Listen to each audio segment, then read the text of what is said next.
আল্লাহ তাআলা হেদায়েত দান করুক। বাংলাদেশের মানুষ এবং ফিজিয়ালের মানুষ, Brazil, Argentina, Peru, Chile, Madagascar, আফ্রিকার, সোমালিয়া, কঙ্গো, নাইজেরিয়া, আর ওই ভারতের হরিয়ানায় যেখানেই মানুষ বাস করুক না কেন, সমস্ত জিন এবং ইনসানের হেদায়েতের জন্য আল্লাহ সুবহানাহু ওয়া তাআলার কাছে দোয়া করা। আল্লাহ তাআলা যাতে করে সবাইকে হেদায়েত দান করে, সমস্ত রাষ্ট্রপ্রধানদেরকে হেদায়েত দান করে, এবং সমস্ত রাষ্ট্রে যে নিম্ন শ্রেণীর মানুষটা আছে, যে ফুটপাতের ভিতরে ঘুমা, তাকেও হেদায়েত দান করে। যে বিলাসী জীবনযাপন করতেছে, বিলাসিতা খাবার খাইতেছে, তাকেও আল্লাহ তাআলা হেদায়েত দান করে। যে দিনে একবেলা খাবার পাইতেছে না, তাকেও আল্লাহ তাআলা হেদায়েত দান করে। আসলে আল্লাহ তাআলার কাছে হেদায়েত চাওয়া আর আমরাও হেদায়েতের জন্য দোয়া করা। আল্লাহ রসুলকে যখন তায়েফবাসীরা কষ্ট দিছে, তখন তিনিকে পাহাড়ে নিযুক্ত ফেরেশতা এসে বলছে, আপনি বলেন আমরা 2 পাহাড়কে চাপা দিয়ে পিষাইয়া তাদেরকে শেষ করে দেন। আমাদের নবী মুহাম্মদ সাল্লাল্লাহু আলাইহি ওয়াসাল্লাম বলছেন যে আমি প্রফেট মুহাম্মদ সাল্লাল্লাহু আলাইহি ওয়াসাল্লামকে আমাকে রহমতুল লিল আলামিন করে দুনিয়াতে প্রেরণ করা হয়েছে। তো তিনি মানুষের প্রতি অত্যন্ত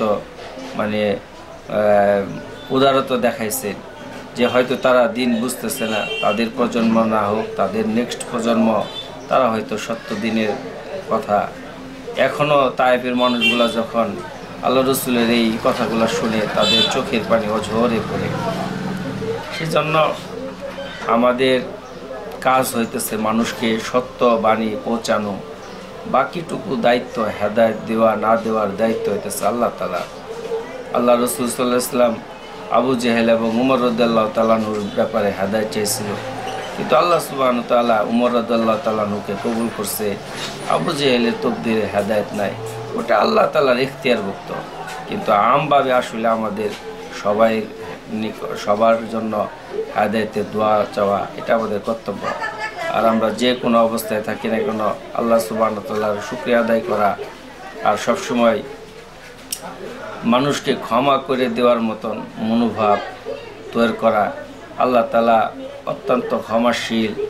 বান্দা যখন আল্লাহ তাআলার কাছে তওবাতুন নাসুহা করে, আল্লাহ তাআলা তাকে ক্ষমা করে দেন। এটা আল্লাহ তাআলার একটা সিফাত।